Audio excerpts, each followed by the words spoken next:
Good morning बच्चों। देखिए, हमारी चर्चा चल रही थी हिंदी साहित्य के इतिहास पर, और हिंदी साहित्य के इतिहास का जो वर्गीकरण था, नामकरण था, उस पर हम चर्चा कर चुके थे।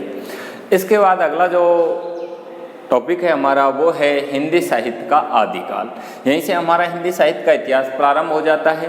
तो सबसे पहले हिंदी साहित्य का जो इतिहास प्रारंभ हुआ, जिसका पहला जो चरण था वो आदिकाल था, जिसको अलग अलग इतिहासकारों ने अलग अलग नाम दिया। किसी ने इसको आदिकाल नाम दिया, किसी ने वीरगाथा काल नाम दिया, किसी ने चारण काल नाम दिया, किसी ने सिद्ध सामंत युग नाम दिया, किसी ने इसको बीजवपन काल नाम दिया, किसी ने संधि काल नाम दिया, किसी ने अंधकार काल कहा, किसी ने अपभ्रंश काल कहा, किसी ने प्रारंभिक काल कहा, किसी ने आरंभिक काल कहा। इस तरह अलग अलग नाम दिए, नामकरण किया, और नामकरण के पीछे अपना अपना तर्क भी दिया, जो सभी का अपने अपने दृष्टिकोण से सही था।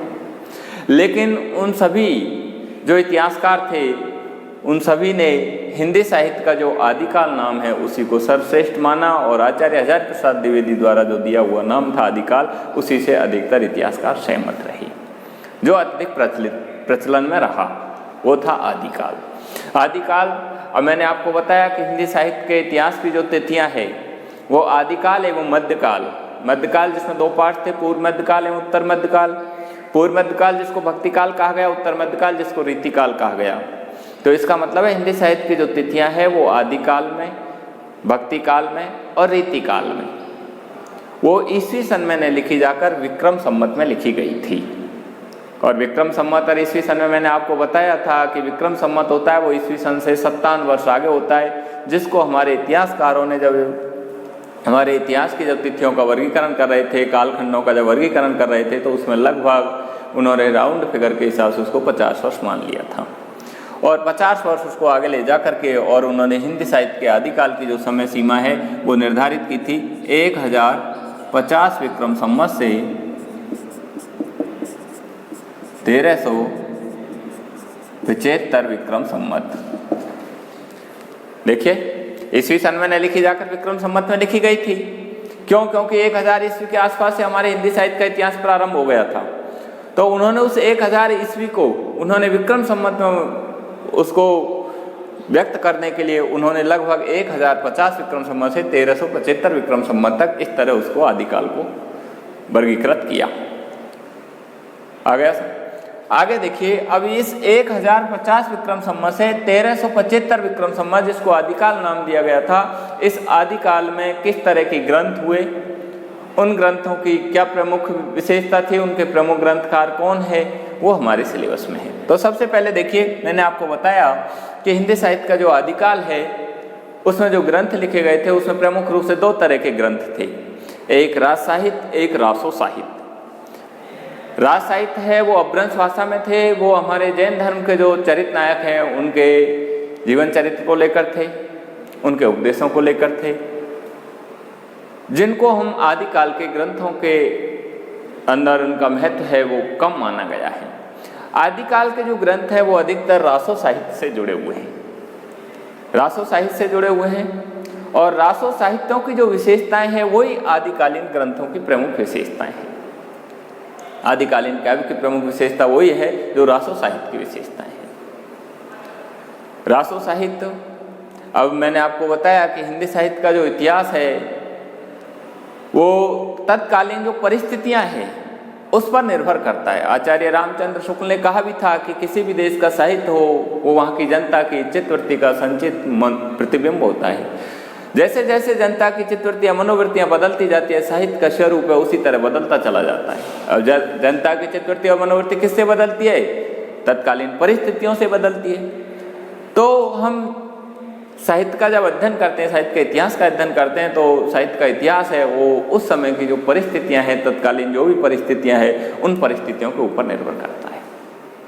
जैसे जैसे परिस्थितियाँ परिवर्तित हो जाती है, साहित्य का स्वरूप है वो भी उसी तरह परिवर्तित हो जाता है।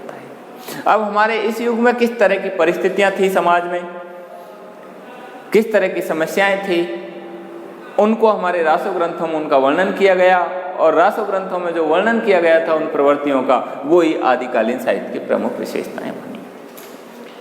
अब देखिए, सबसे पहली जो विशेषता थी रासो साहित्यों की वो थी ऐतिहासिकता का अभाव।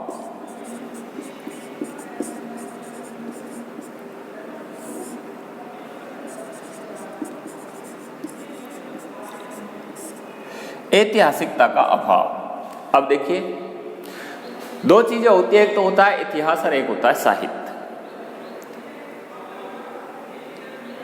हमारे जो रासो ग्रंथ हैं वो इतिहास में लिखे गए थे, लेकिन इन रासो ग्रंथों को साहित्य में क्यों रखा, इनको इतिहास में क्यों नहीं रखा गया?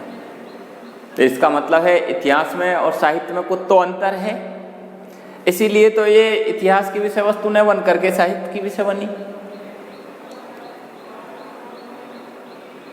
अगर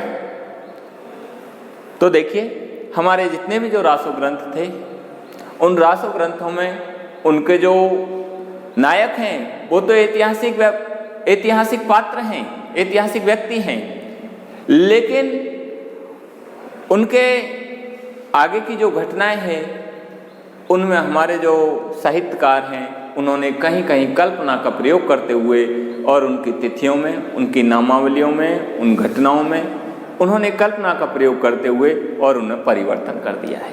इसीलिए हमारे जो साहित्य के जो ग्रंथ हैं वो इतिहास से अलग हो गए, क्योंकि इतिहास क्या होता है? इतिहास में घटनाओं का काल क्रमानुसार तथ्यात्मक वर्णन किया जाता है, जो जैसा है वो वैसा ही घटित होता है। आगे समझे?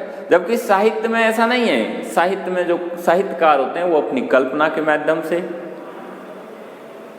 अपने विचारों से उसमें कुछ परिवर्तन कर देते हैं। उसमें घटनाओं में, पात्रों के नामों में या गौण पात्रों के में इस तरह का परिवर्तन कर देते हैं जिसकी वजह से उनमें साहित्य में और इतिहास में अंतर हो जाता है। अब हमारे जितने भी जो रासो ग्रंथ लिखे गए थे, उन रासो ग्रंथों में बहुत सारी घटनाएं, बहुत सारी जो तिथियां हैं, बहुत सारे जो पात्रों की जो नामावलियां हैं उनमें, और ऐतिहासिक जो ग्रंथ हैं उन ऐतिहासिक ग्रंथों में और हमारे साहित्यिक जो ग्रंथ हैं उनमें अंतर है। इसीलिए रासो ग्रंथों में की जो पहली विशेषता है वो है ऐतिहासिकता का अभाव। जब इतिहास के ग्रंथों से जब इनका मेल करते हैं तो इनमें घटनाओं में, तिथियों में, नामावलियों में अंतर दिखाई देता है। इसलिए हमारे रासो ग्रंथ हैं वो इतिहास से मेल नहीं खाते हैं, उनमें ऐतिहासिकता का अभाव दिखाई देता है। पहली विशेषता तो रासो ग्रंथों की या आदिकालीन साहित्य की ही है। दूसरी जो विशेषता है वो है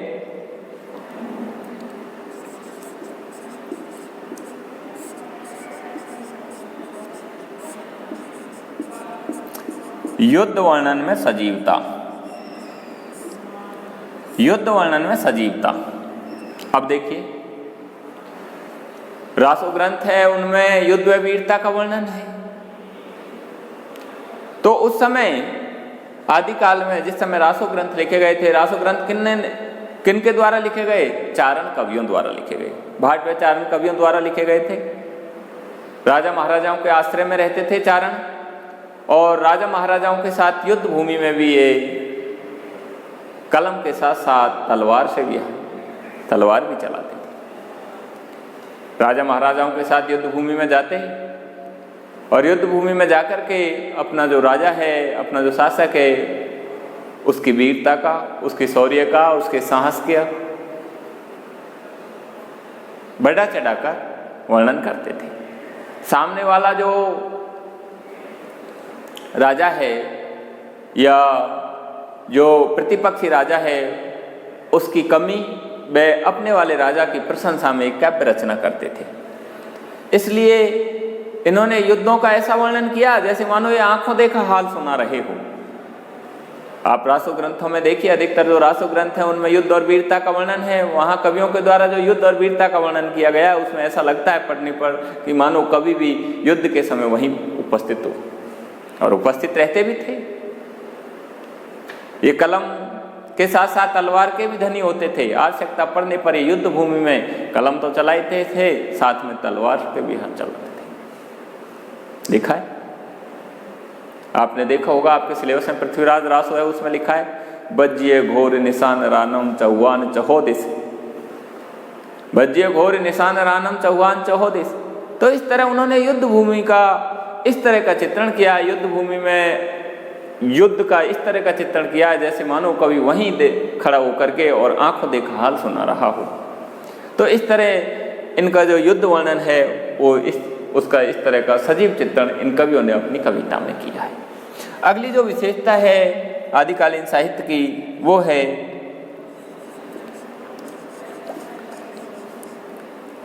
प्रामाणिकता का अभाव।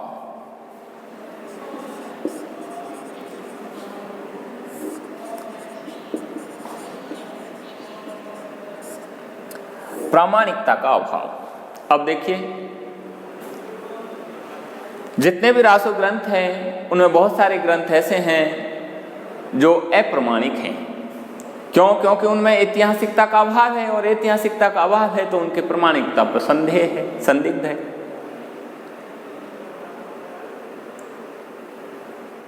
आचार्य रामचंद्र शुक्ल ने स्वयं ने कहा है, पृथ्वीराज रासो के लिए स्वयं ने कहा है कि इस ग्रंथ के मामले में और कुछ नहीं कहा जा सकता, लेकिन इतना कहा जा सकता है कि पूरा का पूरा ग्रंथ जाली है, झूठा है, व्यर्थ।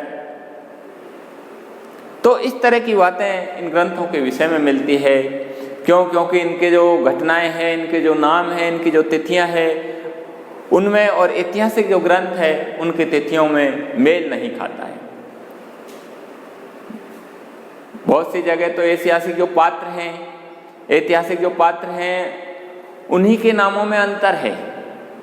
प्रधान जो घटना है वो उन्होंने कहाँ दिखाई है, इन्होंने कहाँ दिखाई है ऐतिहासिक ग्रंथों में।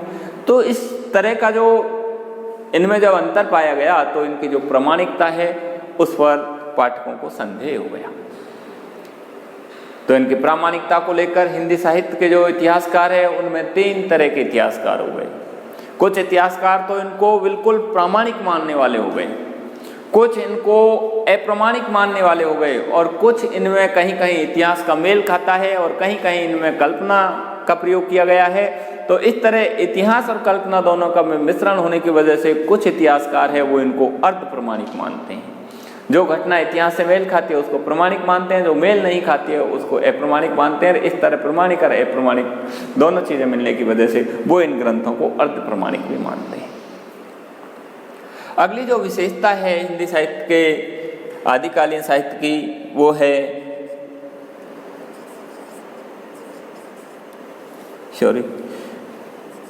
वीर व श्रृंगार रस की प्रधानता।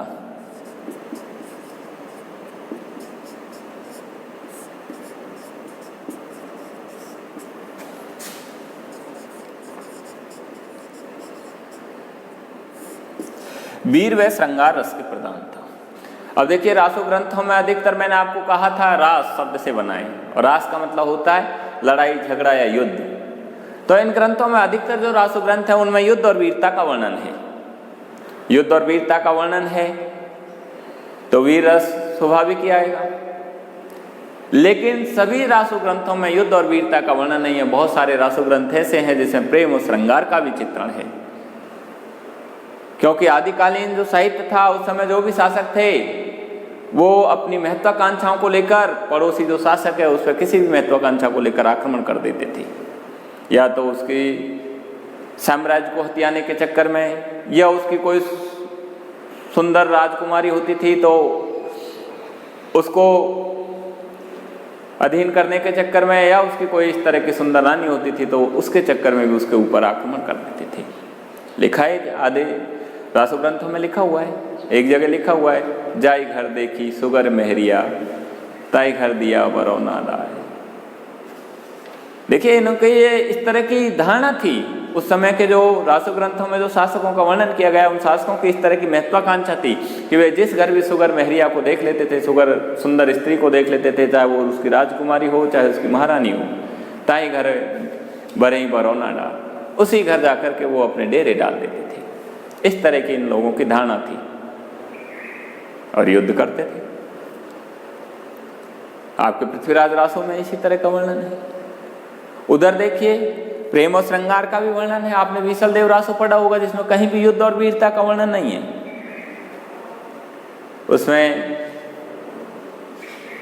राजा विसल है, विग्रहराज चतुर्थ है, रानी के रूठ जाने पर उड़ीसा चले जाते हैं, 12 साल बाद आते हैं, फिर पुनर्मिलन होता है। तो उसमें प्रेम और श्रृंगार का वर्णन है। आपके पृथ्वीराज रासो में भी दिया हुआ है, पृथ्वीराज रासो में भी दिया हुआ है। श्रृंगारिक वर्णन करते हुए उन्होंने किया है, मने कला सशिवान कला 16 सौवन्नी बाल वेश ससिता समीप अमृत रस पिन्नी है विगसी कमल मृग भ्रम से अहि घुट्टी है हीर कीर और बिंब मोती नक्शिक अहि घुट्टी। तो इस तरह उन्होंने नक्शिक वर्णन किया है, नाखून से लेकर चोटी तक रानी महारानी के या राजकुमारियों के जो स्वर्णिम सौंदर्य उसका चित्रण इन कवियों ने किया है। तो आदिकालीन रासो ग्रंथों में कहीं कहीं वीरता का वर्णन है, तो बहुत सारे जो ग्रंथ हैं उनमें प्रेम और श्रृंगार का भी चित्रण किया गया है। ये इन कवियों की प्रमुख विशेषता है।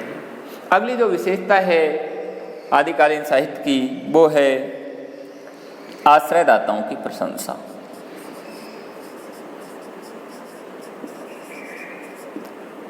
आश्रयदाताओं की प्रशंसा, इस पर हम चर्चा आपसे अगले वीडियो में करेंगे। धन्यवाद।